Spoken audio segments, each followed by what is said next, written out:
buenos días.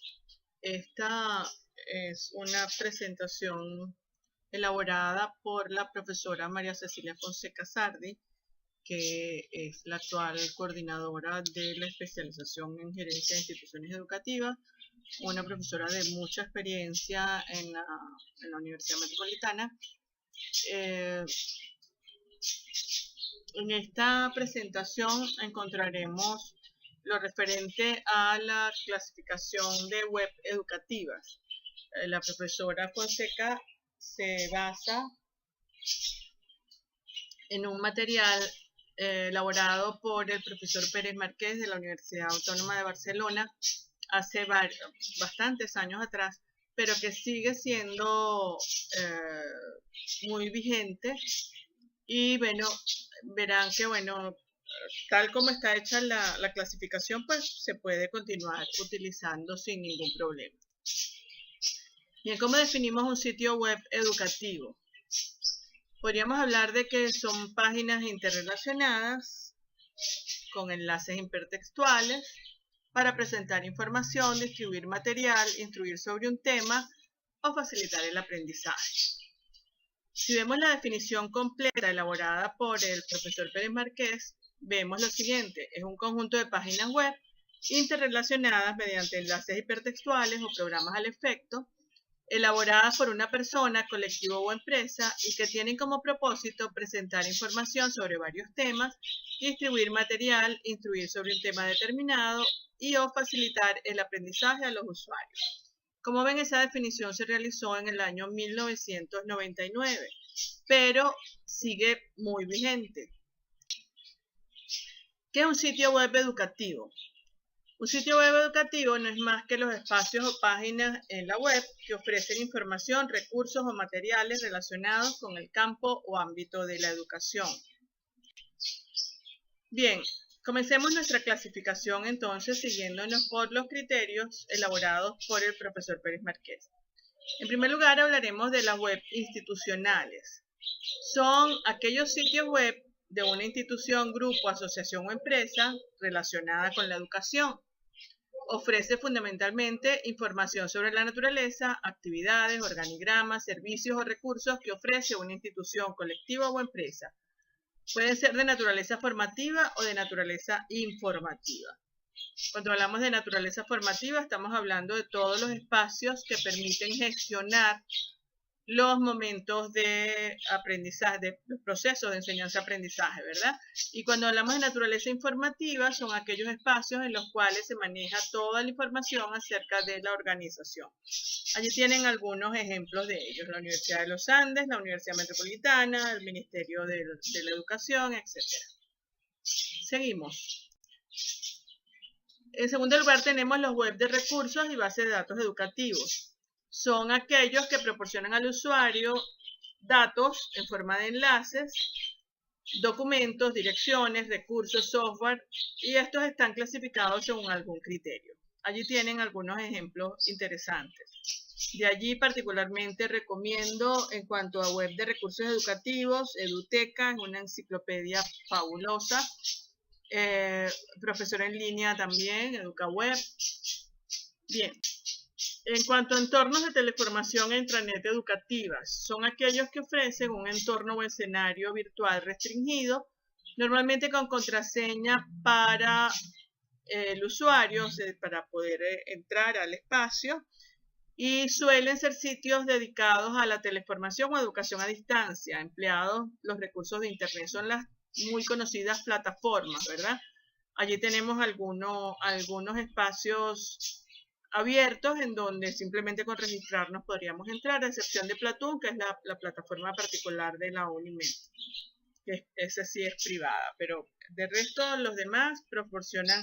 En esta clasificación entrarían los espacios en donde hoy en día se gestionan los famosos MOOC, que son los cursos masivos abiertos a distancia. Allí tenemos a Coursera y a MiriadaX, son espacios de este estilo, ¿verdad? El espacio canvas.net también es un espacio de este mismo tipo. Bien, en cuanto a materiales didácticos en la web, son los denominados como web tutoriales, web docentes o materiales didácticos en formato web. Son web de naturaleza didáctica porque ofrecen un material diseñado y desarrollado específicamente para ser utilizado en un proceso de enseñanza-aprendizaje. Allí tienen algunos ejemplos de ello. En particular, cabe destacar aquí los repositorios de recursos educativos abiertos y los repositorios de objetos de aprendizaje. Seguimos entonces con la clasificación. Tenemos las tiendas virtuales, que son puntos de información y venta de todo tipo de materiales didácticos y recursos complementarios que ofrecen las empresas. También se incluyen en este apartado las webs que ofrecen gratuitamente programas denominados de shareware y freeware, que son programas que se permite compartir y en algunos casos de acceso libre. Allí tienen algunos ejemplos de ellos.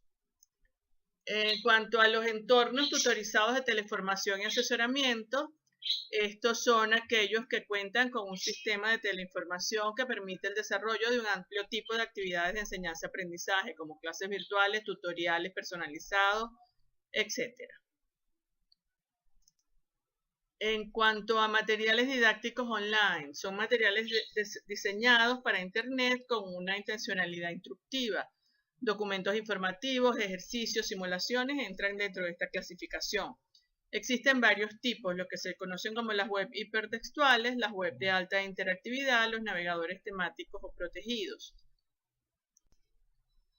Allí tenemos algunos para aprender inglés, para el Centro Rayuela de Cervantes, Duolingo para aprender inglés también, la Academia Khan, que tiene una cantidad de recursos interesantísimos, Educatina, Julio Profe.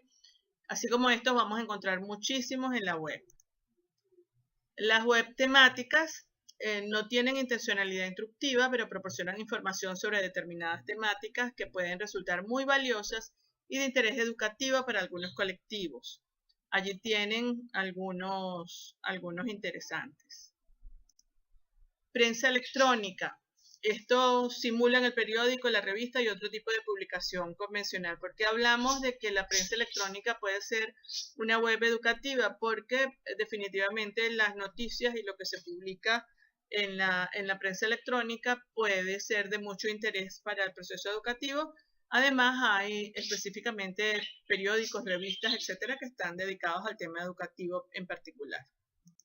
Web de presentación, su propósito principal es la presentación de una persona, empresa o institución y la divulgación de sus actividades. Entre ellas podemos encontrar, por ejemplo, la web de presentación personal, cualquier web que nos permita descubrir a una persona en particular. Allí, ese enlace que tienen allí es el blog del profesor Omar Miratía de la Universidad Central de Venezuela. En web de centros educativos tenemos, por ejemplo, aquí el de la UNIMED, pero podemos encontrar el de cualquier universidad, colegio, etcétera, que entraría dentro de esta clasificación. Centros de recursos institucionales.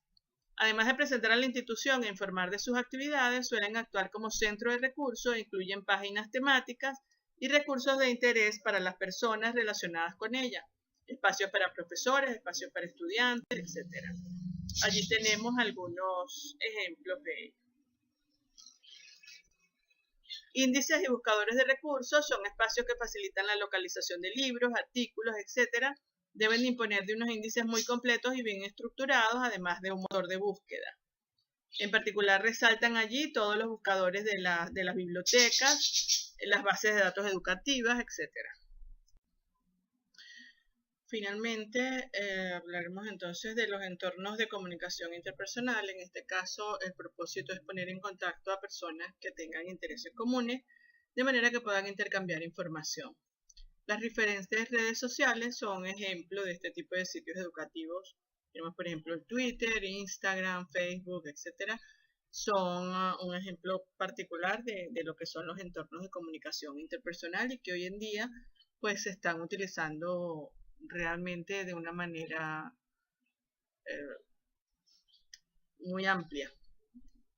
Creo que hay que utilizarlas con mucho cuidado, pero están allí y es una parte de esta clasificación. Bien, con esto entonces cerramos lo que es la clasificación de lo que podría ser la clasificación de sitios web educativos.